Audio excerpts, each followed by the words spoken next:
దయచేసి speaker sir దయచేసి please మీరు మా ఒక్కరికి నీతులు చెప్తే కుదరదు సార్, అటు కూడా చెప్పాలి. అక్కడ కూడా సభానాయకుడు కూడా అయ్యల పేర్లు చెప్పుకొని మేనేజ్మెంట్ కోటాలను సభానాయకుడు మాట్లాడొచ్చా?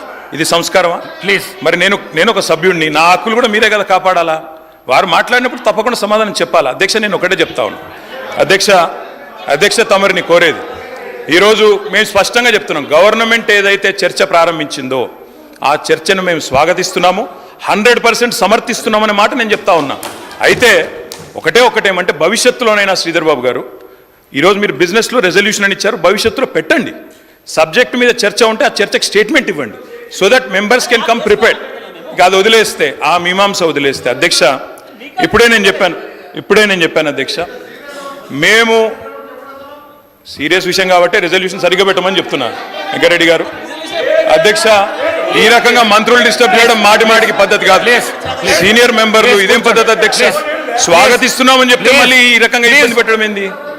ఇంత ఓపిక లేదేమో అధ్యక్ష. వెంకరెడ్డి గారు ప్లీజ్ కూర్చోండి. అధ్యక్ష ప్లీజ్, నేను ఇస్తాను, కూర్చోండి. అధ్యక్ష మేము క్లియర్ గా చెప్పేది, మేము అధ్యక్ష అధికార పక్షంలో ఉన్నా, ప్రతిపక్షంలో ఉన్నా, ఏ పక్షంలో ఉన్నా మేము తెలంగాణ ప్రజల పక్షం అధ్యక్ష.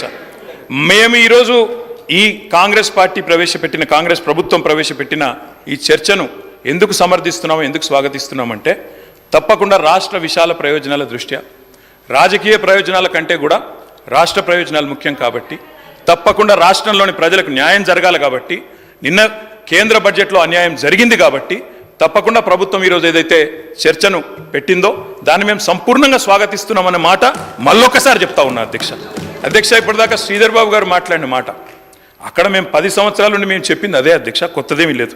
అయితే వారు చెప్పిన దానిలో ఒకటి ఏమన్నారు అధ్యక్ష, వారు తెలంగాణ అన్న పదమే నిన్న బడ్జెట్ స్పీచ్లో వినబడలేదు అన్నారు.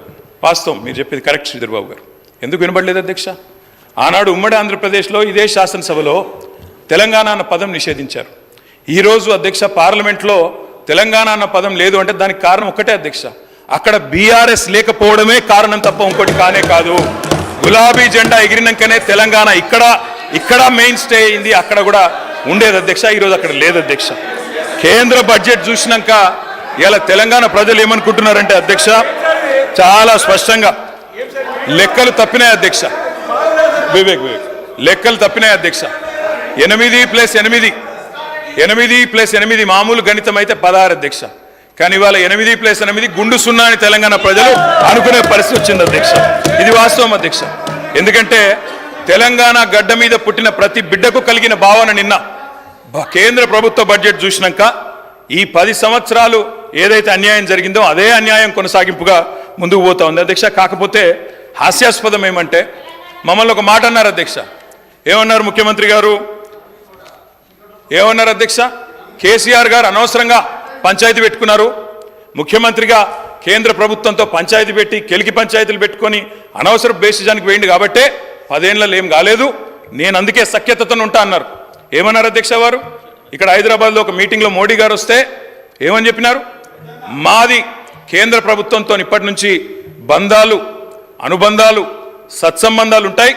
మోడీ గారు పెద్దన్న లాంటి వారు, బడేబాయ్, నేను చోటేబాయ్ అన్నారు అధ్యక్ష. అన్నాదమ్ముల అనుబంధం మంచి అద్భుతమైన సినిమా పండించిన వేదిక మీద ముఖ్యమంత్రి గారు. మరి ఏమైంది అధ్యక్ష? ఈరోజు ఏం జరిగింది అధ్యక్ష? తన దాకా వస్తే కానీ ఇవాళ శ్రీధర్ బాబు గారు మాట్లాడుతున్నారు సవతి తల్లి ప్రేమ, కక్ష, వివక్ష. మరి మేమేం చెప్పినాం అధ్యక్ష? మేం చెప్పింది కూడా గదే ఇన్ని రోజులు. ఇప్పుడు మీ దాకా వస్తే మీకు తత్వం అర్థమైంది, వాళ్ళు ఎట్లా వ్యవహరిస్తారో. ఎన్నిసార్లు తిరిగినా, ఎక్కే విమానం దిగే విమానం అన్నట్టు 20 సార్లు ఢిల్లీలు దిగినా ఆడ ఏం జరగదన్న విషయం ఇప్పుడు అర్థమైంది మీకు. ఇప్పటికైనా వాళ్ళ తత్వం బోధపడ్డందుకు చాలా సంతోషం అధ్యక్ష. కాకపోతే మాకు మీలాగా కొన్ని అలవాట్లు లేవు. మేము ప్రయత్నం చేసినాం, చాలా పనులు కూడా సాధించినాం. ఏమేమి సాధించినామో కూడా మీకు చెప్తాను. కానీ ఇతరులు సాధించింది మా ఖాతాలో వేసుకునే అలవాటు మాకు లేదు. కేంద్ర ప్రభుత్వం, ఆనాడు రాష్ట్ర ప్రభుత్వం, మేమందరం కూడా కొట్లాడి ఎలివేటెడ్ కారిడార్లు, రక్షణ శాఖ భూములు, ఇవన్నీ మా ప్రభుత్వ హయాంలో వర్క్ జరిగితే కాగితం మీరున్నప్పుడు వస్తే మేము సాధించినామని గొప్పలు చెప్పుకున్నారు. పర్వాలేదు, ఏం పర్వాలేదు. మేము 30,000 ఉద్యోగాలు ఇస్తే మీరు ఇచ్చినారని చెప్పుకున్నారు, అది కూడా పర్వాలేదు. కానీ ఇప్పటికైనా తత్వం బోధపడిందేమో అని చెప్పి నేను భావిస్తా ఉన్నాను. గౌరవ కేటీ రామారావు గారిని కోరుతా ఉన్నాం. ఈరోజు ఏపీ రీఆర్గనైజేషన్కు సంబంధించిన చట్టానికి సంబంధించిన ఆధారం తీసుకొని రాష్ట్రానికి రావాల్సిన హక్కులు, నిధులు, విధులకు సంబంధించిన అంశం విషయంలో ప్రస్తావన చేసుకొని పోదామంటే సార్ దానికి వారు చెప్పే ప్రతి అంశంపై మరొకసారి వేరే విధంగా చర్చ పెట్టండి. ఎంత దూరం వారు శాంక్షన్ చేయించారు, ఏ విధంగా శాంక్షన్ చేయించారు, ఎంతవరకు పోయింది, మేము ఏ విధంగా ముందుకెళ్ళాం, అవన్నిటి విషయంలో definitely we will give you answer అధ్యక్ష. అధ్యక్ష, దేశ అత్యున్నత సభ చట్టసభ పార్లమెంట్ అధ్యక్ష. పార్లమెంట్లో మరి ఏపీ రీఆర్గనైజేషన్ యాక్ట్ ఏదైతే ఉన్నదో దానిలో 2 రాష్ట్రాలకు హామీ ఇచ్చారు.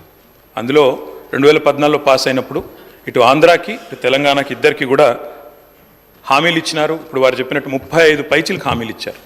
కానీ నిజంగా కూడా బాధాకరం అధ్యక్ష, ఒక రాష్ట్రానికి ఏమో చేయూతనిచ్చి మరొక రాష్ట్రానికి చెయ్యి ఇవ్వడం, మొండి చేయి చూపెట్టడం అనేది నిజంగా కూడా మంచిది కాదు, ఇది అన్యాయం. తప్పకుండా ఈ తెలంగాణ హక్కులను ఇవి కాలరాయడమే అవుతుంది. వ్యవస్థీకరణ చట్టానికి ముఖ్యంగా తూట్లు పొడవడమే అయినట్టుగా మేము కూడా భావిస్తూ ఉన్నాం. అధ్యక్ష, పక్కవారు బాగుపడితే సంతోషపడతాం. ఆంధ్ర రాష్ట్రానికి డబ్బులు ఇచ్చారు, సంతోషం, ఇబ్బంది లేదు. కానీ మనకి ఇవ్వలేదు అనే బాధ మాత్రం ఇవాళ తెలంగాణలోని ప్రతి బిడ్డలో కూడా ఉన్నది అధ్యక్ష. ముఖ్యంగా కొట్లాడి తెచ్చుకున్న తెలంగాణలో ఇంత చిన్న చూపా కొట్లాడి తెచ్చుకున్న తెలంగాణ మీద అనే ఒక బాధ తప్పకుండా ఉన్నది అధ్యక్ష. అధ్యక్ష, తెలంగాణ హక్కులను ఎవరు హరించినా, ఎవరు ఇబ్బంది పెట్టినా తెలంగాణ ప్రయోజనాల విషయంలో తప్పకుండా వారి మెడలు వంచే బాధ్యత మరి తెలంగాణ కోసమే పుట్టిన పార్టీగా, తెలంగాణ గడ్డ మీద పుట్టిన పార్టీగా బీఆర్ఎస్ పార్టీ అనే మాట నేను మళ్ళొకసారి గుర్తు చేస్తూ ఉన్నా అధ్యక్ష. అధ్యక్ష, కేసీఆర్ గారి పోరాట పటిమ గురించి చెప్పాల్సి వస్తే, మేము చేసిన కార్యక్రమాల గురించి చెప్పాల్సి వస్తే, 10 సంవత్సరాలు కేంద్రం మీద మేము చేసిన ప్రయత్నాల గురించి చెప్పాల్సి వస్తే రాసుకుంటే రామాయణం అంతా, చెప్పుకుంటే భారతం అంతా అని అంత కథ ఉంది అధ్యక్ష. కానీ కొన్ని మాత్రం తప్పకుండా మీ దృష్టికి తీసుకొని రావాల్సిన బాధ్యత మా మీద ఉన్నదని నేను భావిస్తూ ఉన్నా అధ్యక్ష. అధ్యక్ష, మొట్టమొదట రాష్ట్రం ఏర్పడ్డదో లేదో ఇంకా అప్పటికి ముఖ్యమంత్రిగా కేసీఆర్ గారు ప్రమాణ స్వీకారం కూడా చేయలేదు. చీఫ్ మినిస్టర్ డెసిగ్నేట్గా ఉన్నారు. 7 మండలాలు తెలంగాణకు సంబంధించి అన్యాయంగా ఒక ఆర్డినెన్స్ ద్వారా మరి ఆనాడు పోలవరంలో ముంపులో భాగంగా ఆంధ్రాలో కలిపితే మొట్టమొదటగా స్పందించింది, రాష్ట్ర బంధుకు పిలుపునిచ్చింది, ఆనాడు అప్పటి కేంద్ర ప్రభుత్వాన్ని వ్యతిరేకించింది మా పార్టీ అధ్యక్ష. ఆనాడు ఇంకా ప్రభుత్వం ఏర్పాటు చేయకపోయినా కొట్లాడింది మేము అధ్యక్ష. అధ్యక్ష, ఇది సెప్టెంబర్ 7, 2014 ఆనాడు కేసీఆర్ గారు మరి ప్రధానమంత్రి గారిని కలిసి తెలంగాణ రాష్ట్రానికి ప్రత్యేక ప్యాకేజ్ ఇవ్వండి, ప్రత్యేక హోదా ఇవ్వండి, ఆంధ్ర అడుగుతున్నది, మాకు కూడా స్పెషల్ స్టేటస్ ఇవ్వండి అని అడిగిన ప్రెస్ క్లిప్పింగ్ అధ్యక్ష. అధ్యక్ష, ఒక్కసారి కాదు అధ్యక్ష, 1,15,667 కోట్లు మా రాష్ట్రానికి ఇవ్వండి అని చెప్పి ముఖ్యమంత్రిగా అన్నాడు కేసీఆర్ గారు. ఇది సెప్టెంబర్ 16 మన 2016 ఫిబ్రవరి 12 అధ్యక్ష. అధ్యక్ష, ఒకటి కాదు అధ్యక్ష, ఇట్లా ఎన్నో సందర్భాలు. ఇక 2015లో అధ్యక్ష మళ్ళీ కలిసిన ఫోటోలు. అదేవిధంగా ఒక్కసారి కాదు అధ్యక్ష, ఎక్కని కొండలేదు మొక్కని బండలేదు అన్నట్టు ప్రతి విషయంలో, ప్రతి ప్రాజెక్టు విషయంలో కేంద్ర ప్రభుత్వం దగ్గరికి పలుమార్లు పోయినాం అధ్యక్ష. పోయి కొన్ని సాధించినాం, కొన్ని సాధించలేకపోయాం, రకరకాల ప్రయత్నాలు చేసినాం. వివక్షాపూరితమైన వ్యవహారం చేసినప్పుడు ముఖ్యంగా సిఏఏ, ఎన్పిఆర్, ఎన్ఆర్సీ లాంటి విషయంలో తెలంగాణ శాసనసభలోనే తీర్మానం పాస్ చేసినాం అధ్యక్ష. పాస్ చేసి దిస్ వాజ్ ఇన్ 2020 మార్చ్ 26 అధ్యక్ష. మేము నిర్ద్వందంగా తిరస్కరిస్తున్నాము సిఏఏ, ఎన్ఆర్సీ అని చెప్పి కేంద్ర ప్రభుత్వానికి మా నిరసన కూడా చెప్పినాం అధ్యక్ష. Central amendment act, electricity amendment act తెచ్చి మోటార్లు పెట్టాల్సిందే, మీటర్లు పెట్టాల్సిందే మోటార్లకు అని మెడ మీద కత్తి పెడితే దాన్ని వ్యతిరేకిస్తూ శాసనసభలో తీర్మానం చేసినాం అధ్యక్ష.